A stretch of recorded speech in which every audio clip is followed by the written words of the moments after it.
আপনারা দেখছেন মধ্য শরৎ উৎসব। চলুন এই মধ্য শরৎ উৎসব সম্পর্কে জেনে নেওয়া যাক। মধ্য শরৎ উৎসব চীনা সংস্কৃতির একটি গুরুত্বপূর্ণ অংশ। এটি মূলত ফসল তোলার উৎসব।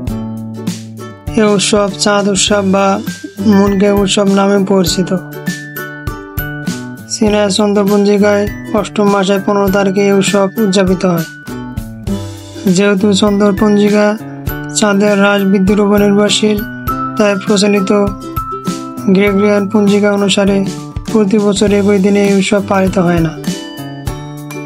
সাধারণত মধ্য সেপ্টেম্বর থেকে অক্টোবরের প্রথম প্রান্তিক পর্যন্ত সময়কালে উৎসব উদযাপিত হয়। চীনারা বিশ্বাস করে মধ্য শরতে চাঁদ সবচেয়ে উজ্জ্বল থাকে। ৩ সহস্রাধিক বছর ধরে চীনারা এই উৎসব উদযাপন করে আসছে। গুরুত্বের দিক দিয়ে বসন্ত উৎসবের পরে এর স্থান।